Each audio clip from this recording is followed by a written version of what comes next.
Welcome, everyone. We are studying the book Empty Lives, written by the Spirit Joanna de Angelis, uh, through the mediumship of Divaldo Franco.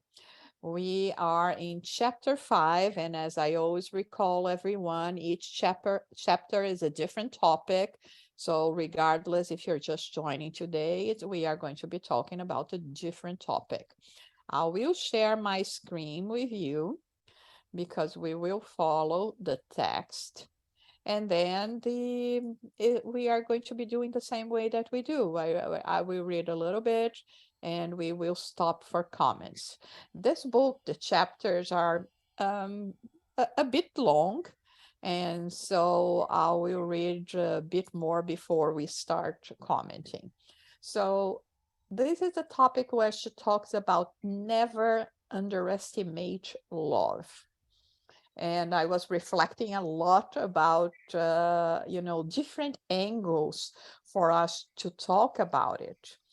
Because at first, we can just think about the relationship between a couple, but we have to expand the idea that we are not talking about only couples. We can talk about any kind of relationship here. So before we go reading, I would like you to keep in mind that we are talking about a relationship with friends, with that you have more affection, everyone that you have more affection. So it can be friends, it can be someone that represents a role model to you, it can be someone from your family, it can be the affection between spouses, between partners. So let's keep that in mind because I think it's very important for us today. So she starts by saying, you are downcast because your expectations in the area of affectivity ended in unexpected disenchantment, which now confused your way of thinking and above all, your way of acting. Your emotional needness has led you to believe in alluring appearances of love, and you allowed yourself to trust that it was worth giving your heart away and believing in the sentiments that were presented to you. That was a terrible mistake because now, under the right circumstances, the person has shown him or herself to be destitute of balance in the area of behavior, of which he or she did not seem to be aware. The tenderness you saw in the face of the one who showed you kindness was just a mask that hid the real individual whom you insisted on not seeing. Inwardly, an intuition from the good warned you that negotiated affections are never legitimate. Such individuals let themselves be bought and are never affected by surrounding sentiments of affability or affection. They come across as cold and strong-willed. They humiliate you by giving you the impression that they are superior to you in self-worth, and you keep silent in your shelter of hope, longing for any crumb of attention that they may offer you as a good technique for deceiving you, and yet continue counting on you without reciprocating. They seem to care about you in a way that corresponds to what they receive from your affectionate heart, and you are enchanted, imagining that it is a manifestation of affection. But since they do not actually love you, in return they give you outward care with which they impress others in a display of kindness that they are far from feeling. With many exceptions, love between human beings is still marked by vested interests, albeit under wide assortment of disguises. So let's stop here for a moment. With the title, as we see, Never Underestimate Love, she brings to our attention what we are talking about, the potential of love another person or love other people. Sometimes because of disappointments that we may have in different kinds of relationship, we may start believing that this is a sentiment that not necessarily exists, or that people do not feel in the right sense of the word. But we also have to think about our behavior. How are we manifesting love? And if we are really and truly manifesting love.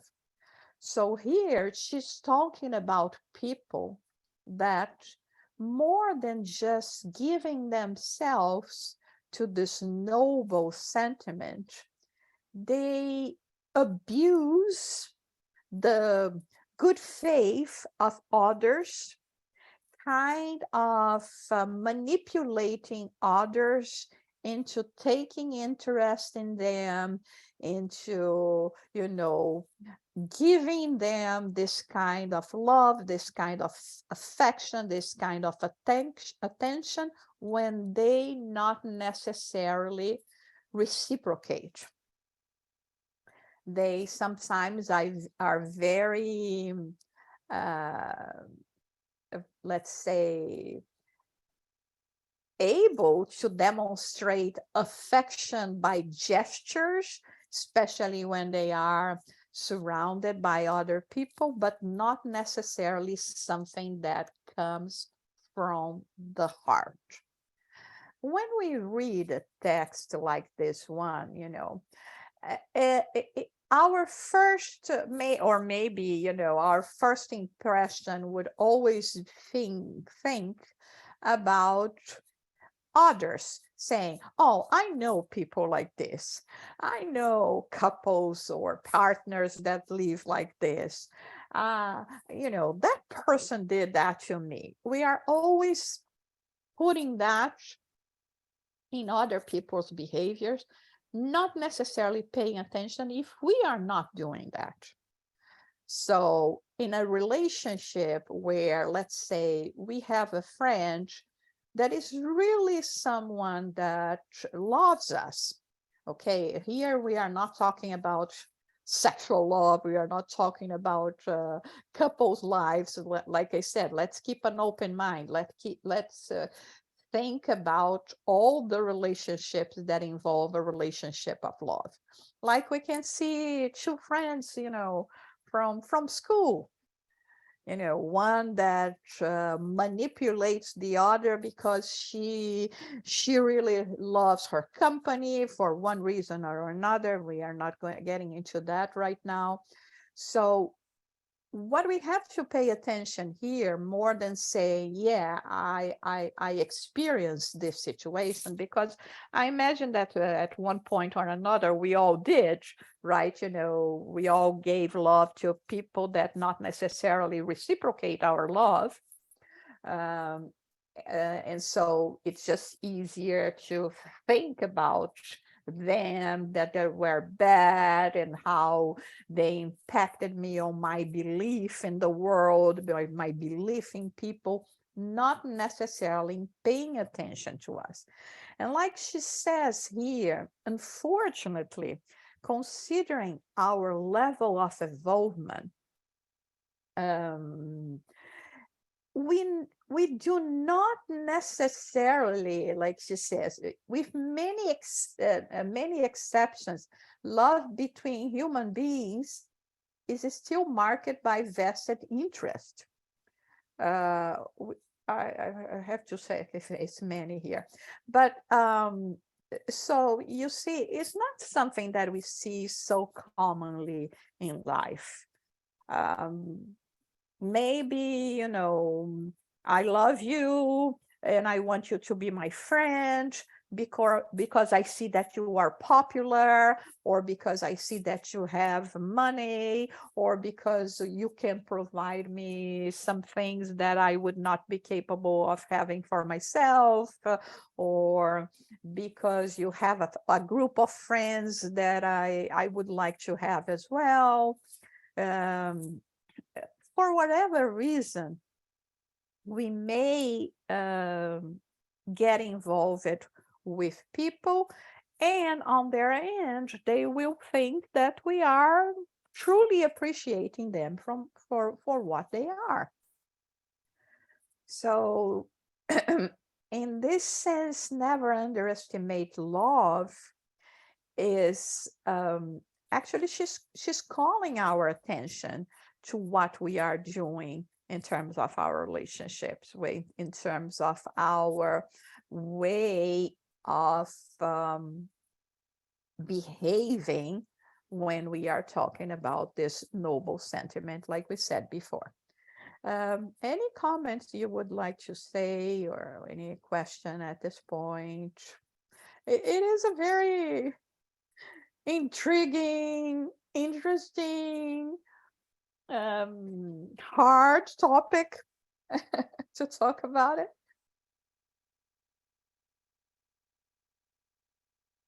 Okay, I'll go on then a little bit more.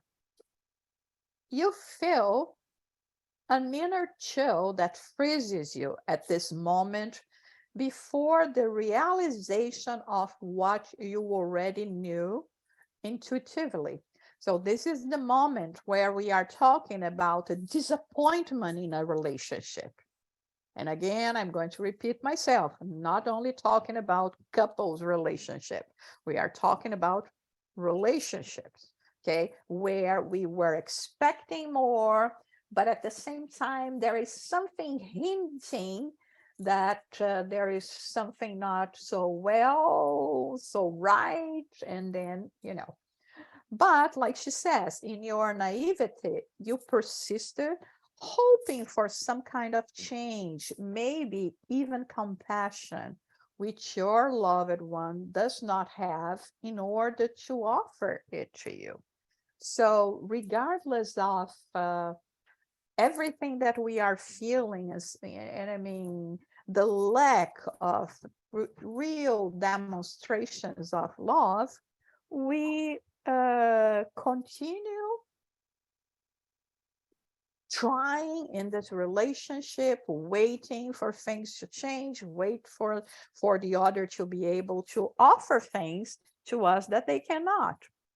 Learn from the reality and move on now with the wisdom of the painful experience which tortured you with bitterness. That soul to whom you gave yourself and who rejected you does not deserve your suffering. Lift your head and take the path of fraternity. Perhaps in this lifetime, it is not part of your plan to receive love, but only to give it. Worldly landscapes, rich in seduction, reduce one's sentiments to the immediacy of gratification, sensation, and a variety of pleasures. Affectivity is better for enriching one's personal growth because it provides harmony and beauty, enchantment and peace. Nevertheless, in order to reach that level of sentiment, one must be deserving of it. Many outward demonstrations of affections are almost always superficial, seductive, and egotistical, since they are attuned to respond to novelty, their behavior changes. So this is where it comes the hard part, right? because we have been so used to the idea of loving someone, of being friends with this person, of the kind of dynamic that we have in this relationship, that we will have a lot of resistance to break with it, even when it's crystal clear to us that this person do not deserve any more of our time, any more of our affection.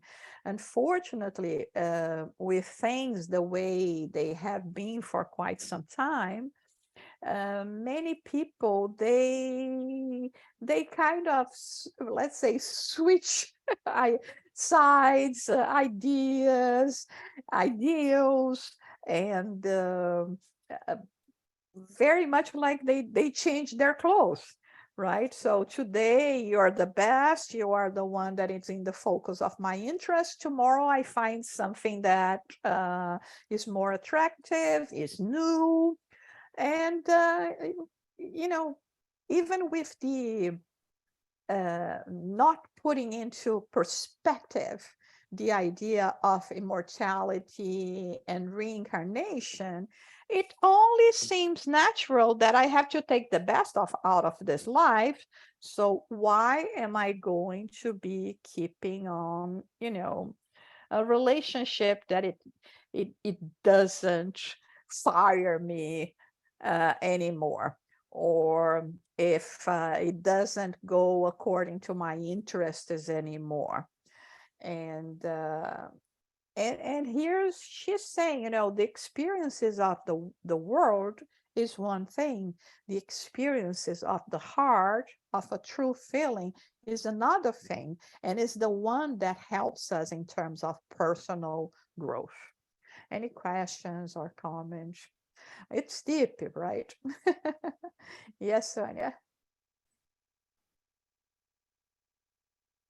Then what I cannot understand is after I have a disillusion with a friendship or on any kind of love attachment, then I hope give me back. Then in this situation she described, when I know about this and understand this is not the kind of relationship, then it's good for me. But inside myself, I still have some kind of sentiments. Then when I look this person and I have like kind of compassion, then this person doesn't understand yet, not arrive in the path of to understand what is important.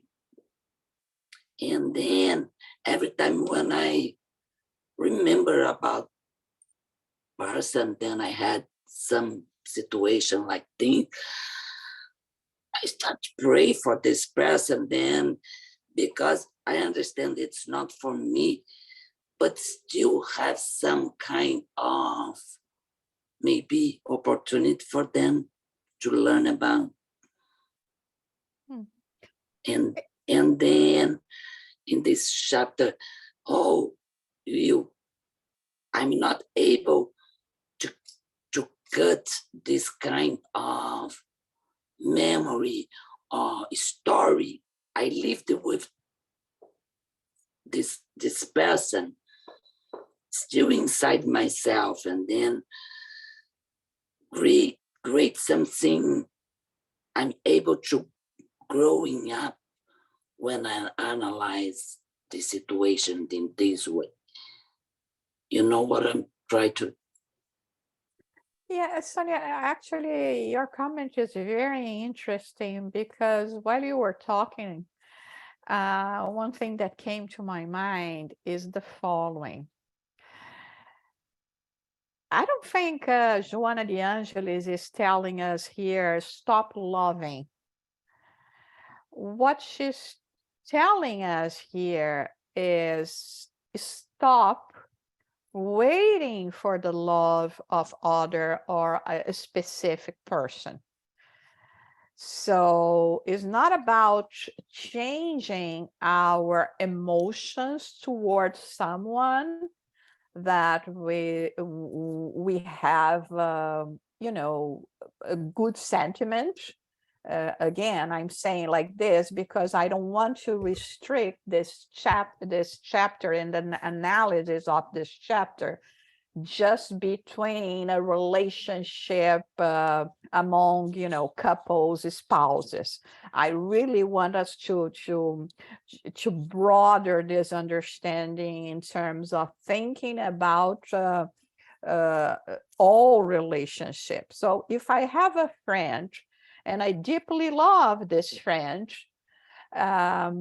and this friend doesn't reciprocate in the manner that I would like to, I mean, once I have this feeling for this friend, it doesn't need to change if I realize that. I just have to lower my expectations.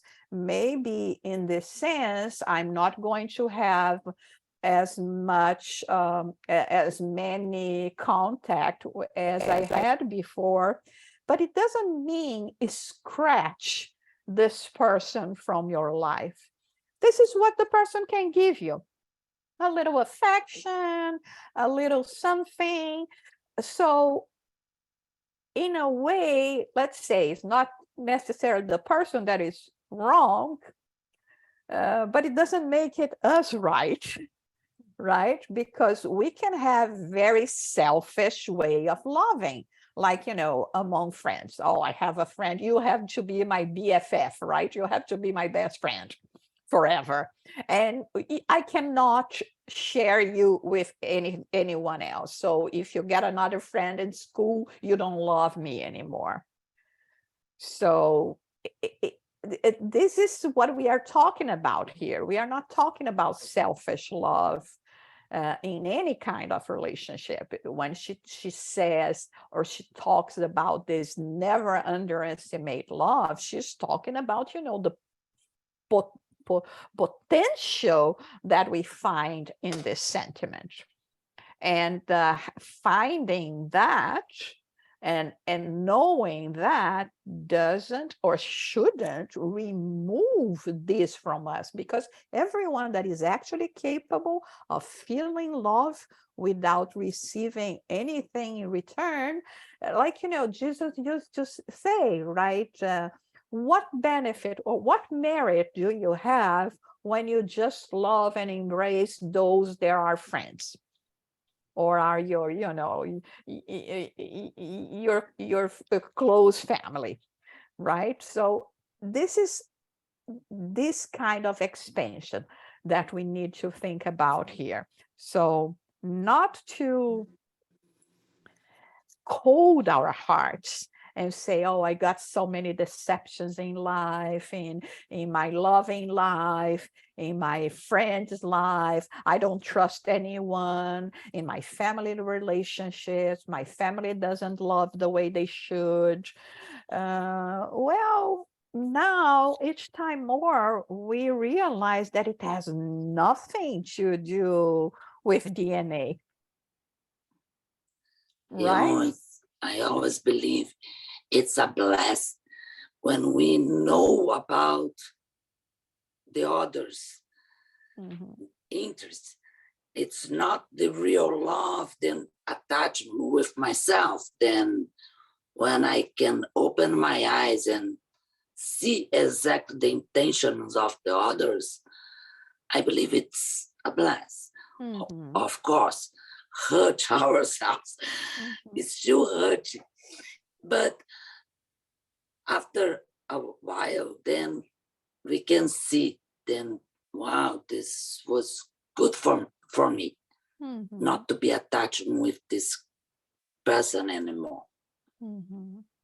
Yeah, we are very much codependent, right? So Sally, go ahead. Good to see you, Luis. To me, I'm interested, and I do understand you saying not within the romantic love, but we're trying to keep the conversation neutral in that regard. But I wanted to raise a personal experience in my marriage, and it's how I therefore view this conversation that we're having here around the book, is I didn't have the capacity to love. I hadn't known love. So when I married my husband, I actually didn't have the potential to love because I hadn't experienced it either in receiving it or giving it.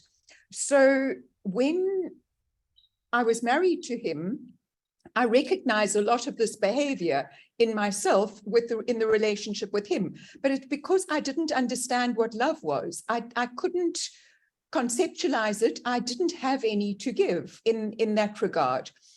But what I noticed with great interest was after we got divorced, and I learned a lot more about people and love and experiences, I noticed how his experience of love had actually been rejection, because in his family, he'd been born and his mother had a nervous breakdown straight after the birth, and he was actually given to neighbors to look after. So in fact, I think there's kind of an exchange of somebody who doesn't have the capacity to offer it, and somebody else who has the experience or is needing the experience of rejection. And the two attract one another. And then this scenario that's described here plays out. And that's my reading of the situation, is two people attracting one another. And what you're saying about, okay, you can give the love anyway, I think sometimes one must recognize the fact the other person doesn't have an understanding of what you are giving. They don't have an understand or conceptualize the value of what you're offering. Yeah, that's absolutely important what you said, that because, Sally, I think that in truth, none of us are still are already capable of saying that we really love anyone in the sense that this word should mean. I like that the Greeks have 7 different words to talk about love, and and I think it would be so much easier if we had the same, right? Because it's like you can say, I like you, like you, I like you, right? As I mean, sometimes we see people using this expression to say I like you very much, but it's not necessarily love. And of course, because there is always these expectations from one side or the other, or like you said here, even when we don't feel this profound emotion in ourselves, we will think that there's something wrong with me. But not necessarily, right? Because you just go ahead and assume that what you're feeling, or that it's appropriate, or you just because you don't know any better. Yeah, so it's complicated, because here I think that at the same time that we are reading this, and like I said before, we can transfer this more to to other people without thinking about ourselves. But we are always really getting into this focus of we really have to think about ourselves, right? It's not what others are doing, it's not about what others are feeling. It's all about ourselves, because we can criticize people, like we say here, that have done this to you or are doing that to other, not reciprocating their love, and still feeding on their good intention and the love they have for them.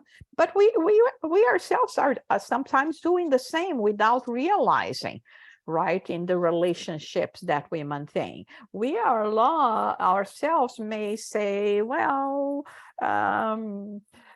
maybe I don't feel as much as, or I don't value as much the relationship that I have with this person as that person for us. And it's okay in the sense that, like I was telling Sonia, if others do not value us as much, it doesn't mean that okay, now I'm going to erase this person from my life and from my emotions. And then we could ask ourselves, so is that easy to remove love from one person from ourselves? If it is that easy, it's because it was not love in the first place. But I may love someone without feeling the need to be with the person all the time, without feeling, any kind, if it's a couple's relationship of, sexual attraction for this person, or saying, I love and admire this person really, but now I don't feel that we have anything in common anymore, because life takes us in different paths. So that there is all of this that we have to consider. So let me read a little bit more. Okay. Oh, sorry, Marlene, I didn't see you want to talk. Go ahead. There's so much in this chapter to Yeah. explore, but I was thinking that sometimes you meet someone as a friend, and you think, boy, that person's interesting. I want to really, be a good friend here and do lots of things together. And then you find out that really, you don't really have that much in common. Mhm. So I just simply take what they have to offer and try to, reciprocate. And it's not painful at all. I know so many of these people, but I don't have a lot to do with them. I see them often and we're friends, but we're not going into depth here, to exchange, whatever our political or religious views may be. Does that make sense? Yeah, absolutely. And this is actually what I wanted to bring to you with this chapter, right?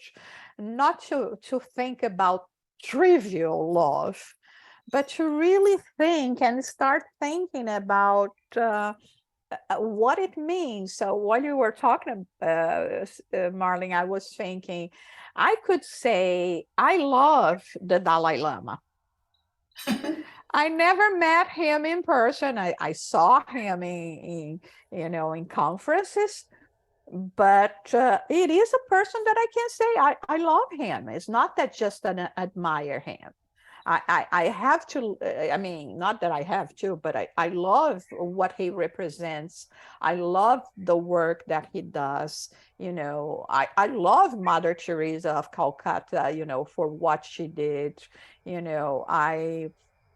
there are so many other, that's why at the beginning I said even about, role models, people, and of course here we are not going to talk about movie stars or something. We are talking about, well, maybe, okay, someone younger so will say, oh, I love this movie star, but then I would question, is this love? Because I think that love has to come from admiration as well, right? A true affection will come from admiration. There is this phrase that I like very much that says that love is not when one looks at each other, but when both looks in the same direction. Because just looking at each other, it may fade away, but when you have a purpose in common, and this, like, again, can extend to friendships and not necessarily just relationships between a couple or partners. So this is, I think, what we have to think about here, and why she brings this, especially when we are talking about a book that is called Empty Lives. we are thinking that we have something, that we are receiving something that is the maximum representation of a true and noble emotion, but not necessarily, because we are not capable of giving it, and we are not capable, of course, of receiving it as well. And not all the people will be able to provide that to others without any kind of interest in view, right? And but then, because, and I think that the point here on this first part that she's making is, just because we have had experienced disappointments, in this sense, you know, that best friend you had backstabbed you, okay, the one that seemed to be the love of your life is start going out with your best friend, you know, things of this nature, okay. And then we say, no, from now on I'm not going to love anyone anymore. I mean, it's not like that. It's not like we can just you know, shut down the door of your heart and throw away the keys, right? It doesn't work like this. So here is this: do not underestimate love, in the sense, okay, if you could not find in one place, it doesn't mean that you cannot find anymore.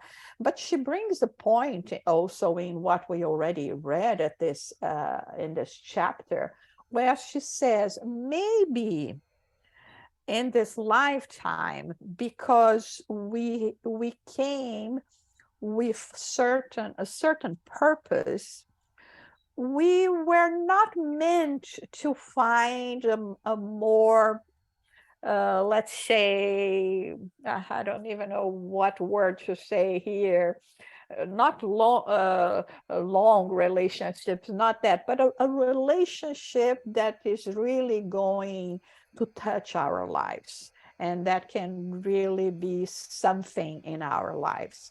Maybe we came with a different mission, and it would be better if we don't have just one relationship that can ties us in this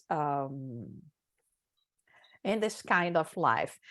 Even yesterday, meditating about Joanna de Angelis, because some people brought to my attention that sometimes when they are talking about her works, and mostly the image that we have of her is of a nun that she was in her, last incarnation, and actually in some of the previous incarnations that we know as well, when she was also a nun, and everyone immediately made the connection with the Catholic Church.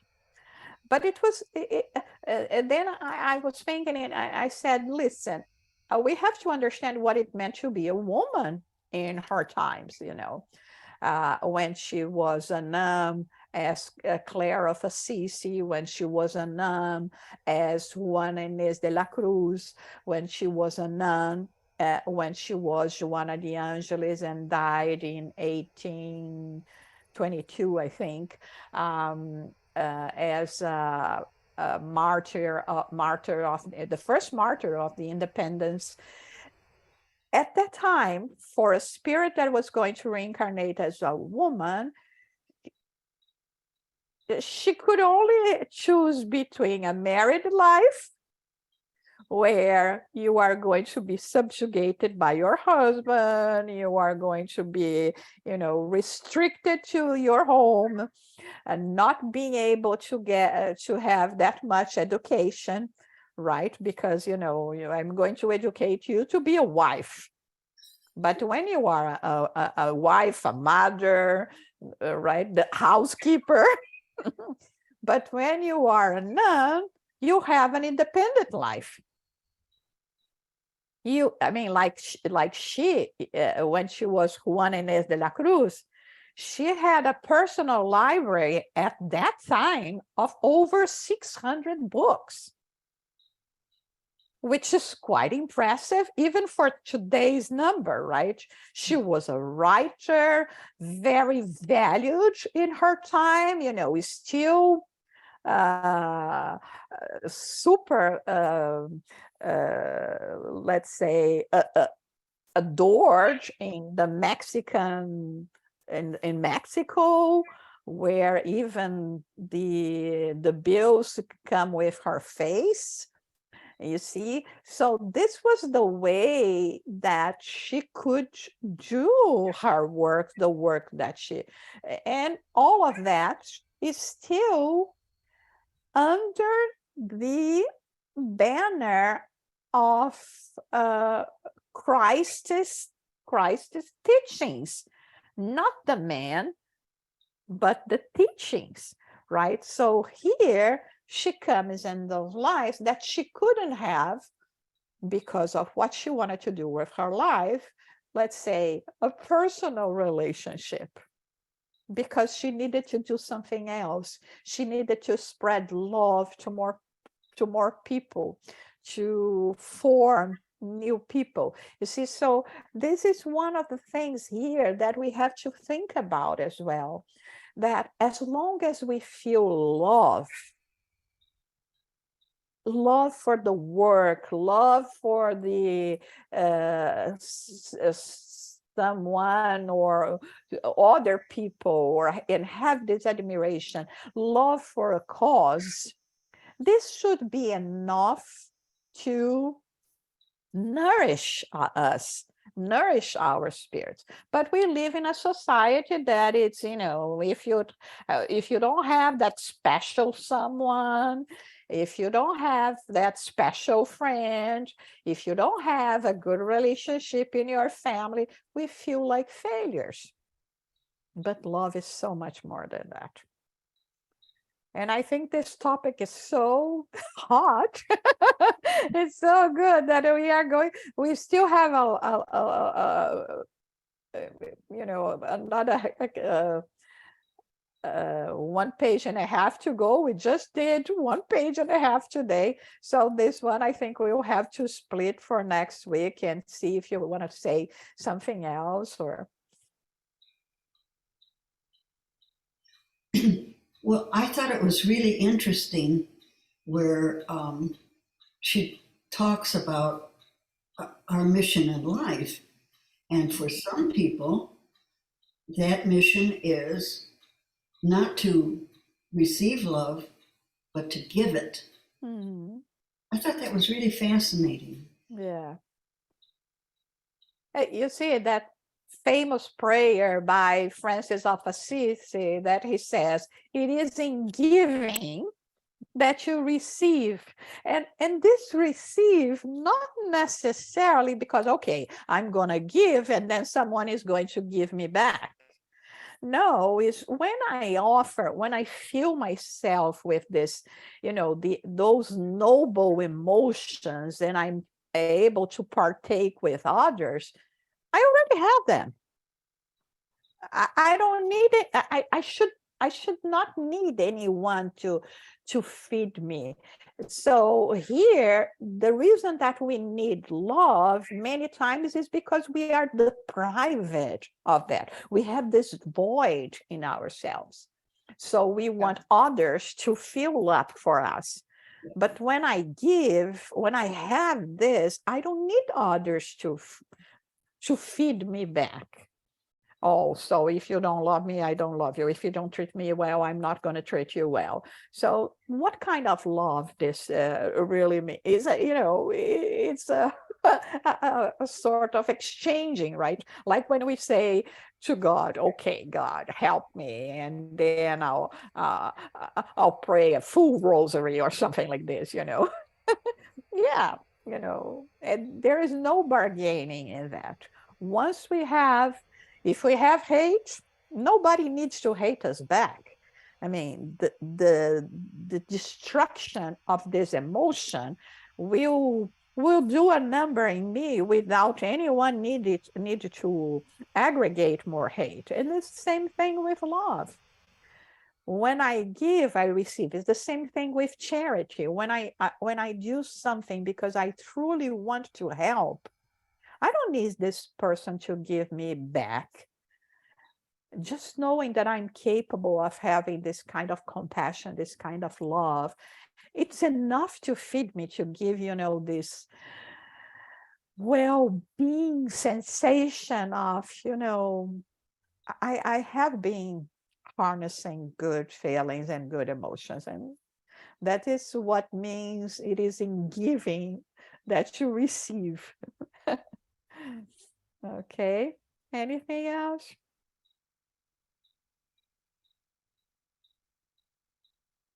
Nothing, no question or comments?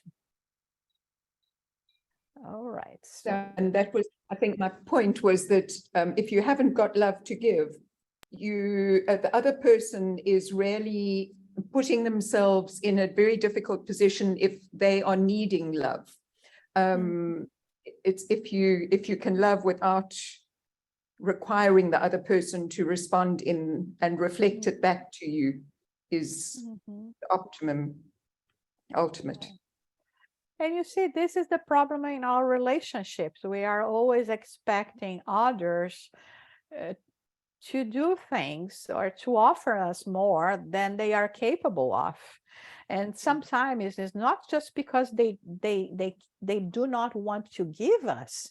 No, It's because they don't have to give, or we don't have to give. This is what I have. This is what I am for the time being, because of course I'm going to change, and hopefully, of course, following the law of progress for the better. But this is what I can give it now, and it doesn't mean that it's little. So we sometimes, because we are expecting too much, we do not appreciate what we already have. That phrase that says, count your blessings, right? Sometimes we have so much, but it's in form of little things that amount to something, but we just want, a big something happening, and it's not like this. So it should suffice, and especially understanding that sometimes it's not a matter of wanting, but it's a matter of what we are capable of offering to ourselves and to others. Okay, and I think so, the person who needs that reciprocation very often has as much emptiness, and that's why they need it, and therefore they're not giving unconditionally. That love that they are giving, that devotion that they are actually giving, and desiring it to come back to them, is because of their own emptiness. And you see, it leads us to think, the more needy you are, it means that the hole is big. Right? Our hole is big, and we want others to fill it, but it's never going to happen this way. Yes. And that's why we want so much from everyone, because I feel this hole, and I think that is just because people are not loving me enough. The thing is, you're not loving yourself. Exactly. 100%.